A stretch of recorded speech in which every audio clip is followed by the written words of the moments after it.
Chers frères et sœurs, grande est ma joie encore de prendre la parole pour parler avec vous de la part de Dieu.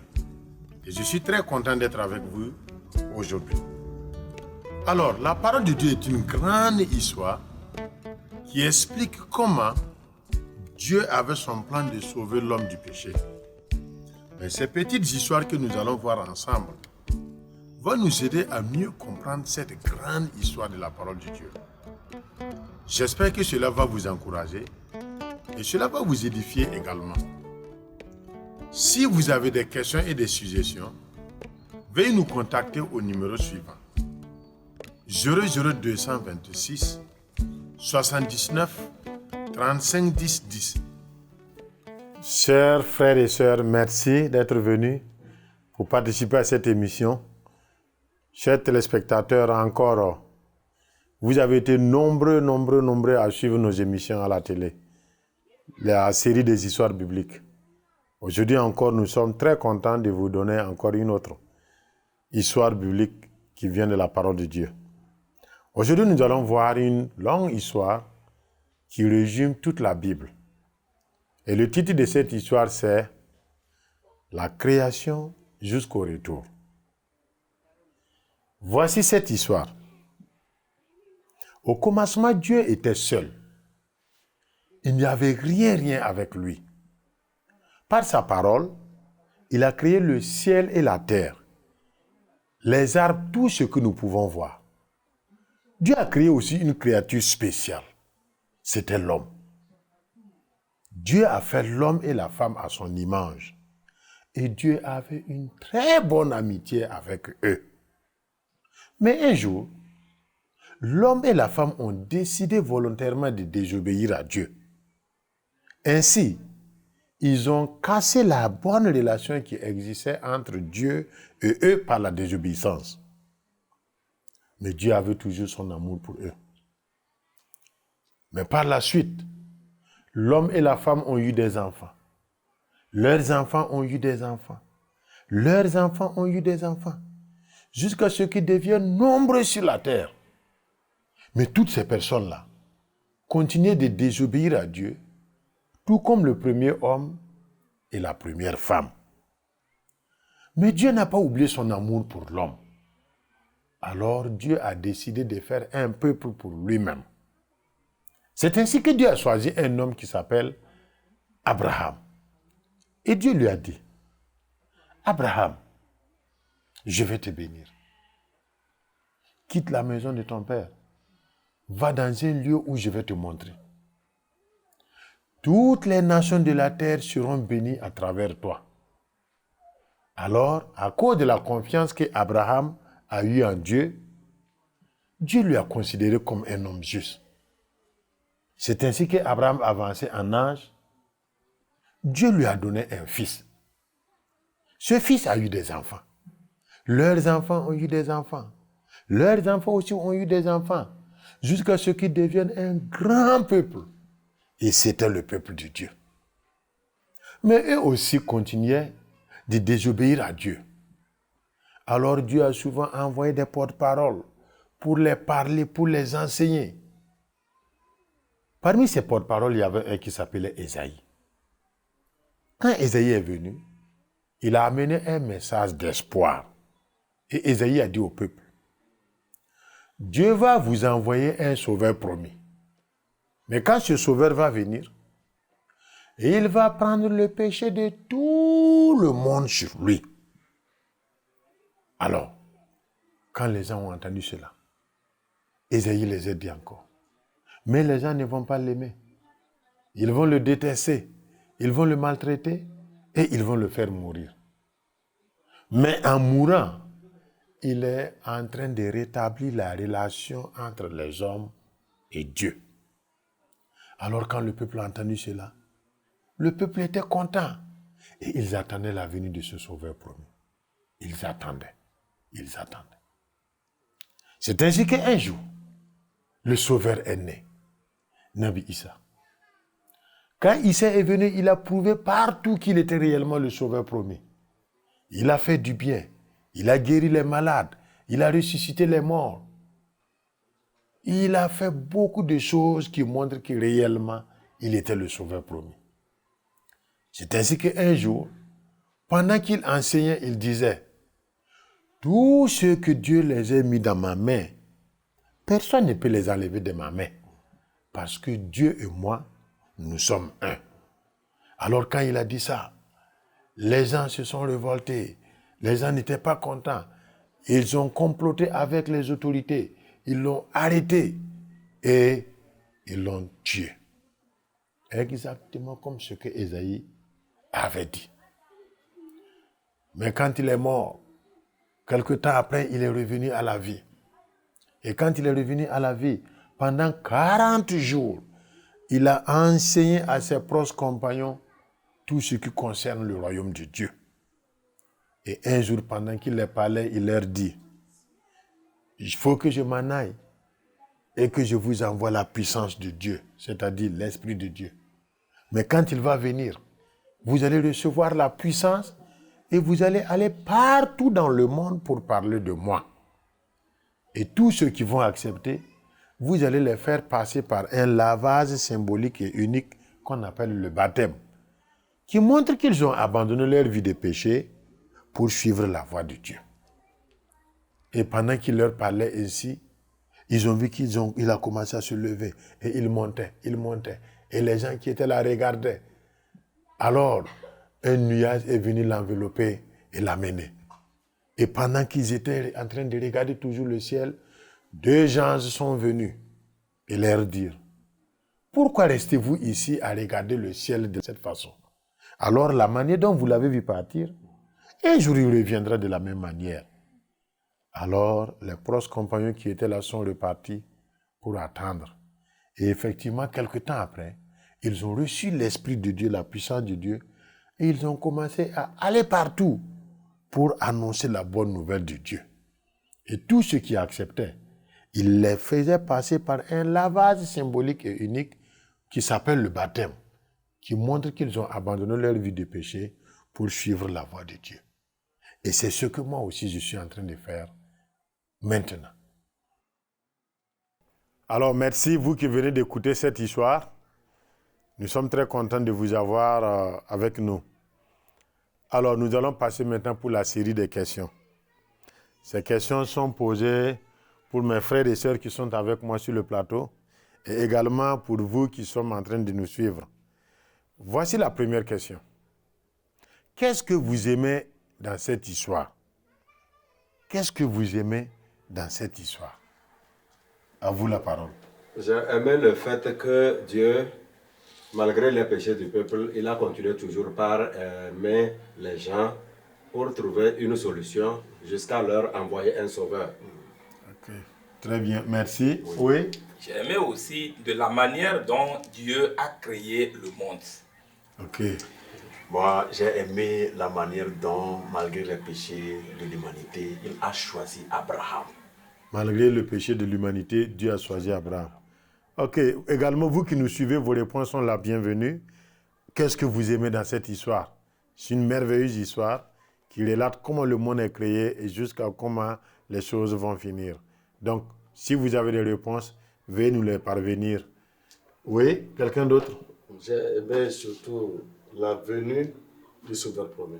Ok, la venue du Sauveur promis. Oui. Moi, j'ai aimé ce que Jésus a dit à ses disciples, d'attendre jusqu'à... Il va les envoyer une puissance.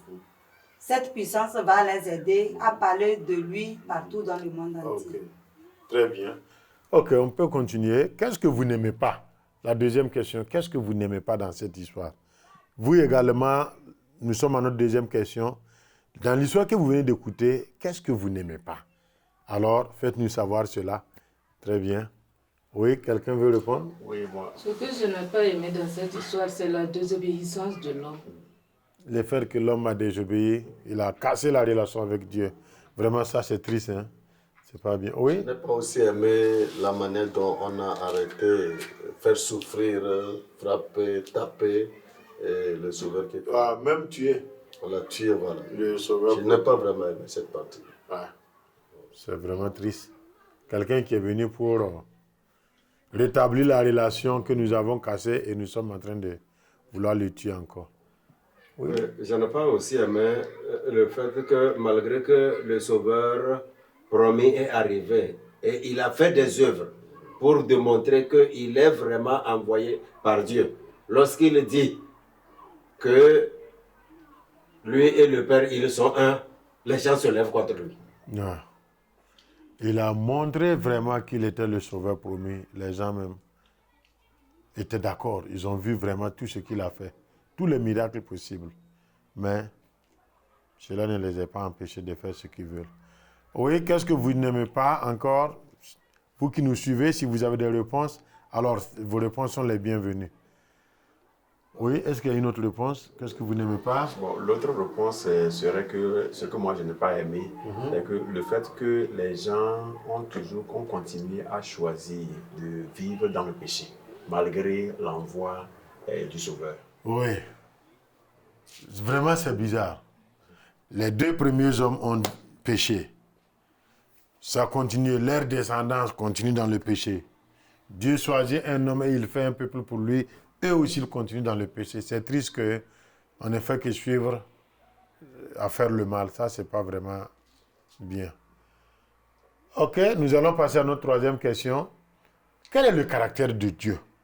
Comment vous trouvez Dieu dans cette histoire? Dieu est vraiment amour. Ah, Dieu est amour. Il a tant aimé le monde. Ok. En continuant, en envoyant le Sauveur. Dieu aime le monde, il a envoyé le Sauveur. Oui? Moi, je vois que dans cette histoire, Dieu est patient. Dieu est patient. Si c'était vous, En tout cas, ça n'allait pas se terminer de cette façon. Très bien. Ok, une autre réponse. Quel est le caractère de Dieu? Vraiment, Dieu est bon. Dieu est bon. Et tel que mes prédécesseurs viennent de le dire, vraiment, il aime vraiment ses enfants. Dieu aime ses enfants. Dieu est Il a bon. de l'amour vraiment envers ses enfants. Oui. Je vois aussi que Dieu est non seulement prévoyant, parce qu'il savait en créant l'homme ce qui devait advenir, mais il est aussi, il résout les problèmes. Il savait ce qui devait arriver, le péché. Et il a déjà prévu la venue aussi d'un sauveur. Ok. Et vous qui nous suivez, quel est le caractère de Dieu? Comment vous trouvez Dieu dans cette histoire? Alors vos réponses sont les bienvenues. En attendant, nous passons pour notre quatrième question. Quel est le caractère de l'homme? Dans cette histoire, l'homme est comment? l'homme est méchant. L'homme est méchant. On l'a envoyé le Sauveur, mais malgré tout ce qu'on a fait, il guérit, fait des miracles, mais ils l'ont attrapé, ils l'ont tué. L'homme est méchant. L'homme est méchant. Bon, je vois aussi que l'homme est fort dans le mal. C'est-à-dire que nos ancêtres ont choisi volontairement de pécher. Et nous, les descendants, chaque jour qui passe, on choisit d'approfondir dans le mal et non dans le bien. Oui. Donc l'homme persiste dans le péché, dans le mal. Oui, quoi encore? Quel est le caractère de l'homme? Comment vous trouvez l'homme dans cette histoire? L'autre chose qu'on voit pour l'homme, c'est intéressant de voir quand même qu'à un moment, l'homme peut se repentir. Oui. Parce que quand Jésus est venu, avec ses œuvres, il y a des gens qui ont cru. Oui. Même à l'annonce seulement du Sauveur, les gens ont cru et ils attendaient que ce Sauveur-là vienne les sauver du péché. Ok. Donc l'homme se repent. L'homme peut se repentir, l'homme peut changer. Et effectivement, dans l'histoire, on a vu que des gens ont accepté et ils ont été baptisés. C'est vrai. C'est vrai. Et en face aussi du péché, l'homme est faible. L'homme Il est n'arrive faible. pas à résister en face du péché. L'homme est faible. Face au péché, l'homme ne peut pas résister. Alors, ce qui est important, nous allons passer à une autre question très importante. Cette question nous demande quelle est la leçon que nous pouvons tirer de cette histoire. Nous avons vu comment le monde est créé, comment l'homme est créé, comment les choses se sont passées. À travers cette histoire, quelle leçon vous pouvez tirer personnellement pour vous-même? La leçon que moi je tire personnellement pour moi est que je crois que c'est Dieu qui a créé le monde entier. Ok, c'est Dieu qui a créé le monde entier. Oui. Moi, la leçon que je peux tirer de cette histoire est que vraiment, je sais maintenant que je suis une créature spéciale pour Dieu. Et je dois me donner aussi à lui. Ok. Vous êtes une créature spéciale et vous allez appartenir à Dieu, pas à quelqu'un d'autre. Ça, c'est très bien. Ici, la leçon que je tire aussi, en écoutant cette histoire, je vois que je dois avoir confiance aux promesses de Dieu. Ok. Avoir confiance aux promesses. Quand Dieu promet, il accomplit. Oui. Oui, une leçon que je tire, c'est que Dieu traite sévèrement le péché. Non. Là, je ne vais pas prendre à la légère la vie de péché. Parce que quand nos ancêtres ont péché, les conséquences sont arrivées. Très bien. L'autre leçon que moi je tire est que je dois reconnaître mon état de péché et se tourner vers le Sauveur que Dieu a envoyé. Ok. Je peux dire que Jésus est venu pour me sauver. Jésus Pas est pour venu rien qu'il est venu. pour mais vous il est sauver. venu pour me sauver. Oui, parce que c'est un but. Oui, oui. Sa venue avait un but. Vous qui nous suivez également, à travers cette histoire, quelles leçons vous tirez dedans? Et ces leçons que nous sommes en train de les faire sortir va vous aider certainement. Donc, si vous avez des réponses, veuillez nous les faire parvenir. Ainsi, nous continuons.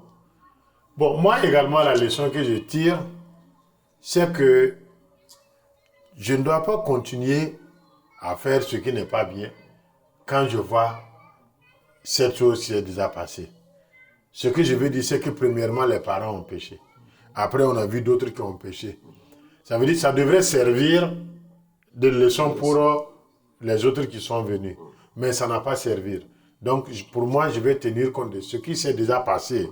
Les exemples passés vont me servir de ne plus tomber dans la même erreur que ceux qui m'ont précédé. Voilà. Une des grandes leçons qu'on peut tirer de cette histoire, c'est que nous devons travailler pour le Seigneur. Et lorsque Jésus a promis le Saint-Esprit à ses disciples, quand le Saint-Esprit est venu, ils étaient capables d'aller partout, d'annoncer la bonne nouvelle pour aller partout dans le monde.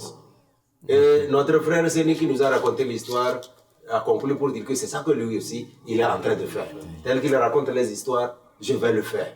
Je vais travailler pour le Seigneur. Okay. L'autre leçon que moi je tire encore, c'est que je dois être persévérant.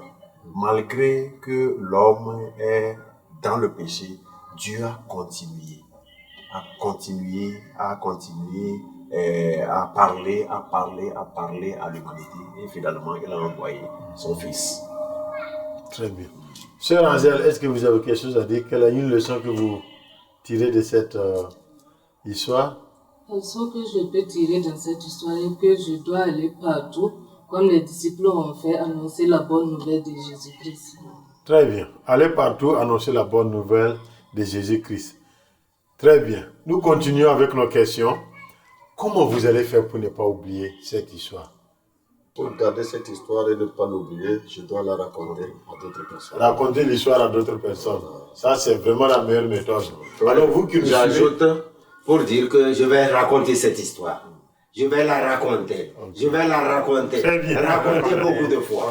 Ah oui. Plus on raconte, plus l'histoire reste.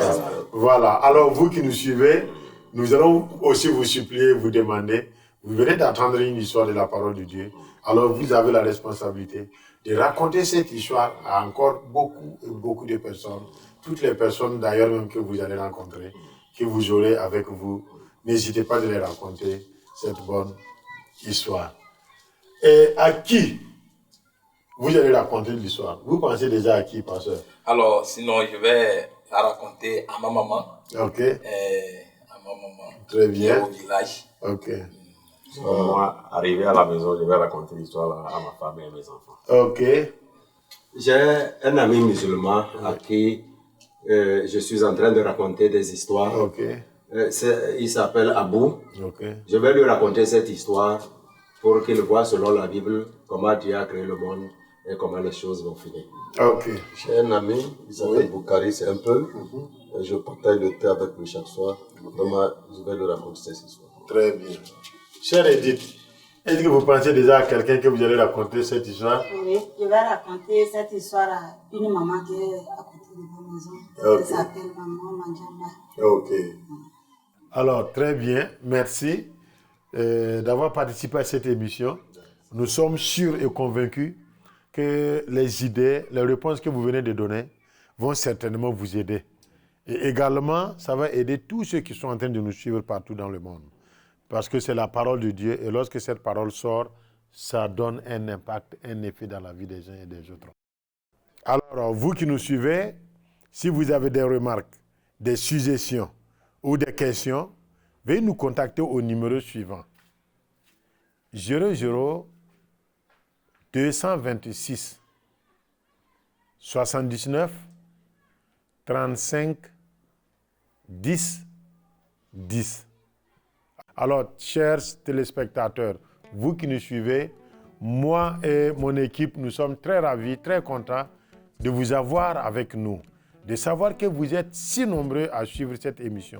Notre prière est que le Dieu que vous servez, le Dieu que vous avez confiance, soit avec vous et qu'il continue de vous bénir. Encore, on se retrouve la prochaine fois pour une autre émission. En attendant, restez dans la grâce du Seigneur et que Dieu vous bénisse. Amen. Amen.